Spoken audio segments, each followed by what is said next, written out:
of public-private partnerships, and of course, as you mentioned, use billions of dollars of Ohio taxpayer money to finance a massive welfare system for corporations.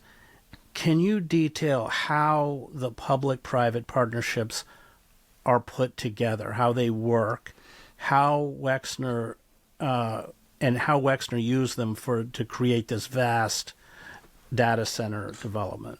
Yeah, so the culmination of that effort is the company that we just discussed called Jobs Ohio, but it started off in the region of Columbus. So as I mentioned earlier, Wexner successfully privatized the town of New Albany, which is close to Columbus and sits within the Columbus region.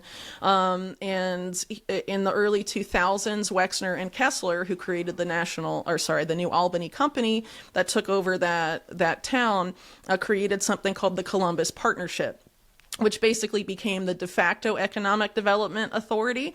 And the Columbus Partnership then spawned something that is now called One Columbus, that is the Columbus region's economic development authority.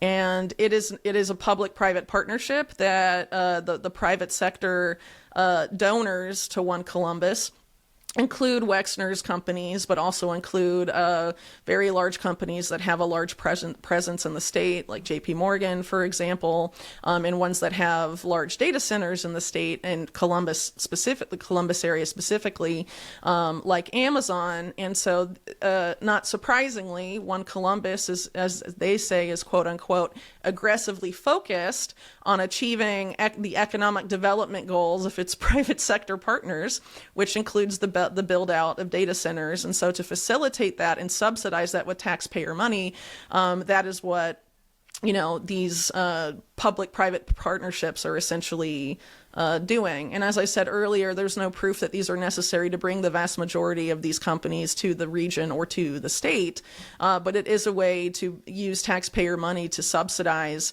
the build-out of AI infrastructure on a massive scale, and they continue to foot the bill in other ways, via higher power bills, for example, which in the Columbus region in particular have, exploded as the data center boom in the state has continued to grow. And as I mentioned earlier, the vast majority of data centers in the state are in that area. And so after the success of the Columbus Partnership, various other replicas, you could say, were spawned in various other parts of the state, Cleveland, Cincinnati, and so on, until it was basically, I think, in about 5 or 6, maybe 7 chunks. And then Jobs Ohio's created and then partners with every single one. So basically, Wexner and Kessler created the model in Columbus, and then it's replicated in every other major metropolitan area in Ohio. And then connecting all of them is the 2011 created Jobs Ohio, which John Kasich, as I mentioned earlier, the year before Jobs Ohio was created, declared receiving 35 gifts, quote unquote, from Wexner, but declined to disclose what the gifts were and what their monetary value was. And another interesting point there is that the venture capitalist from Sequoia Capital, Mark Kwame, also donated, I think, several $1 million to Kasich right before he created Jobs Ohio. And then after creating it, Kasich put Kwame in charge of Jobs Ohio.